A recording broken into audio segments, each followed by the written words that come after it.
B7 Music Studio.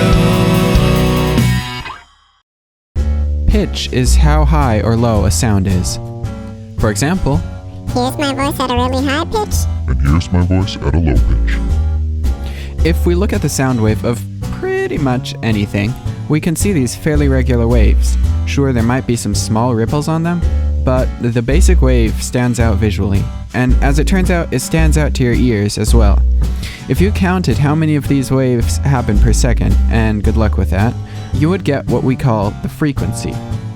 Here's a pure tone at exactly 440 Hertz, which means that there are 440 waves each second. As a pitch, musicians give this note the name A. Sometimes they call it A440 or A4 to clarify which specific A it is. Let's take a little bit of a closer look at how pitches work compared to the idea of frequencies. Frequencies are actually really simple. Count the waves per second, or let a computer do it. But that's really all there is to it. Pitches are a little more complicated because musicians have given certain frequencies special names. Let's start with A440 again. Why is it called A? I do have a theory involving opera unicorns and fat-free donuts, but I don't have time for that now. I already mentioned that there is more than one A, however, they are all related. Listen carefully as I play an A, and the A below it, and now the A above it.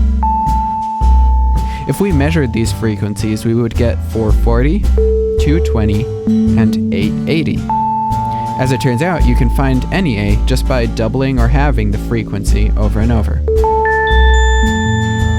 What about the other notes? Well, this is where it does get a little more complicated. There are 12 different pitches in Western music. These are distributed evenly between the A's, but the numbers for their frequencies get a little bit messy. Don't worry about remembering them, no one does.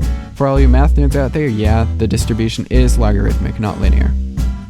Even if these frequencies look a little messy, the same rule about finding higher and lower notes that we used on A applies to any pitch.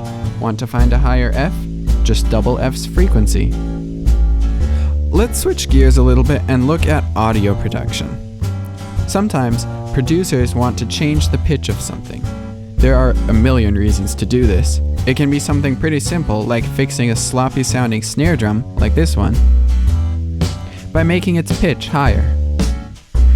But to make the pitch higher, we also need more waves per second. Remember those frequencies? And that means we have to make the sound faster. That's just fine with this snare drum. In fact, it's kind of nice. But what if we want to change the pitch of, say, a guitar and move it up an octave, which means doubling the frequencies? Well, if we just make it twice as fast, it won't fit with the music anymore. Thankfully, people with more math and programming skills than I have made software that can change the pitch without changing the speed.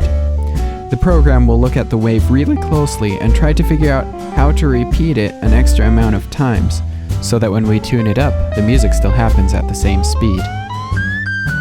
As you can hear, the results can actually be quite good. Alright, let's summarize real quick. Frequency equals the number of waves per second.